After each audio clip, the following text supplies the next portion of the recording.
we really have been with the Readiness Projects, and I want you to just sort of talk us through where you're going next with this. We really have had this opportunity to grab the disruption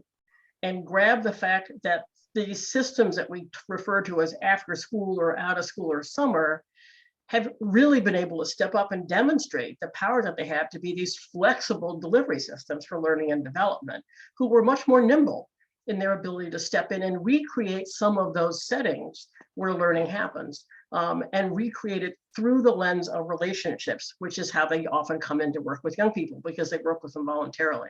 So this idea of, yes, we all want to build back better, and we all want to make sure our schools are built back better, and we all say we're not going back to normal, but what does it mean to actually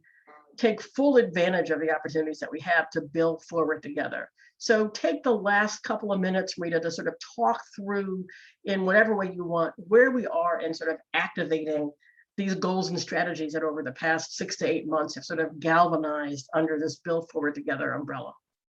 Sure, and I think being able to speak to that, it's work that's happening that we're hearing both at the local level and in the national conversations, and I've been looking more recently at how to be able to support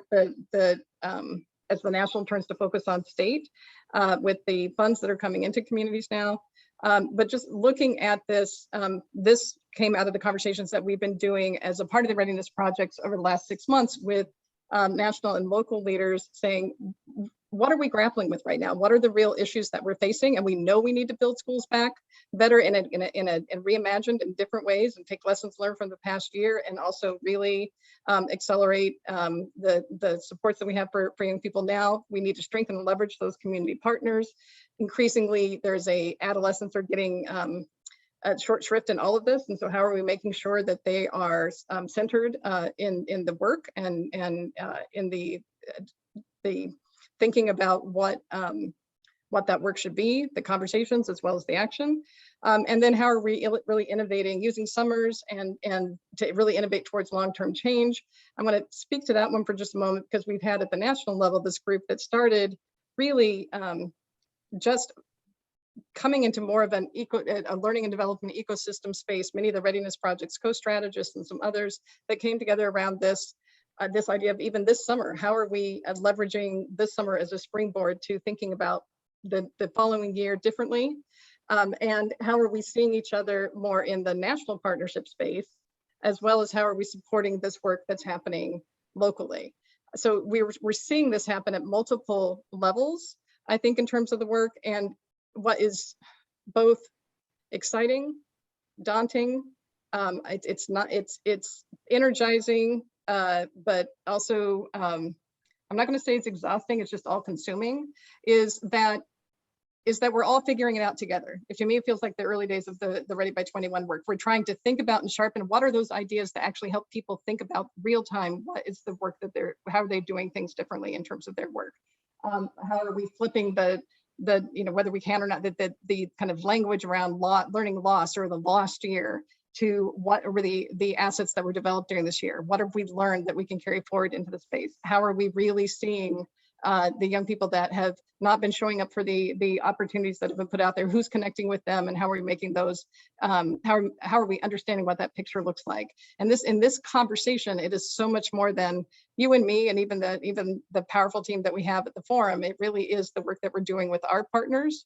and their partners to try to create this collective learning space. And we have to learn very quickly because these really are extraordinary times that we're in, and we have to have that learning bubble up from the local work to really inform state and national where we should be focused in these efforts. So on the Readiness Projects, this is I know Catherine put the thing in the link, and many of you are here because you're connected to this work already, so I won't go into great detail, but I think success for that work is really, as we're hearing from folks across the country at national level and at the local level, it's how do we use this opportunity to not just go all out and then hit to some kind of cliff 3 years out in terms of funding and attention and know-how. How are we actually really building the way of doing business and the infrastructure nationally, state and local for realizing the potential of our young people and our communities. What does it take to do that? If there were ever an opportunity with the softening of the walls between K-12, after school, out of school time, summer learning, youth workforce development, community service, et cetera, even the different funding streams that are coming in, if there's a different way of doing business, this is the time to really figure that out. Absolutely. So as we come to the end, and I know there's so many things we could talk about in this space, we just will pause. And for those folks who don't know about the Readiness Projects and Build Forward Together, please go start taking a look, because we're really on the cusp, I think, of being able to not just work with these ideas, but really identify, as Merita said, what are the really specific tools and ways that we help people move these ideas to impact? How do we really get them to think and talk differently, see and hear differently, act and react differently in their own spaces, so that when they come together to partner, they are partnering with the kind of understanding and respect needed to make these partnerships stick, and not just be partnering around a project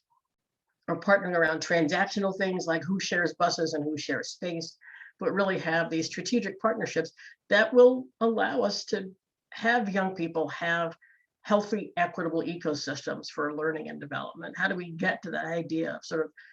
learner-centered? There's so many partners in this space now with us. You can also see the list of those, the growing list of partners on the website as well. But Merita, you've talked about the success as really sort of helping us sort of get from, sort of leverage this disruption so that 3 years from now it doesn't go away. And I think that really is the perfect way to think about it. I want to sort of end by just emphasizing that in that little chart that you just had up, it said leverage summers, not just leverage summer. And I think the work that you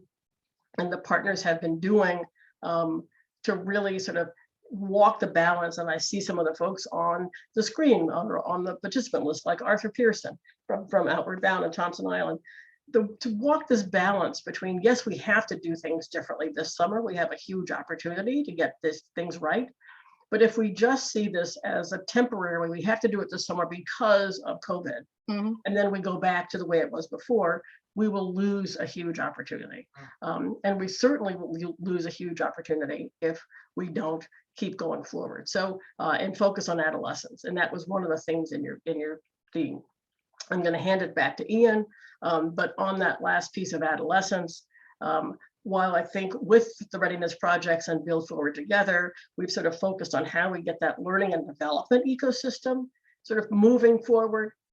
The forum really has, back to its roots, this commitment to working with employment and child welfare and juvenile justice, and this huge commitment to making sure that young people themselves are active parts of the solution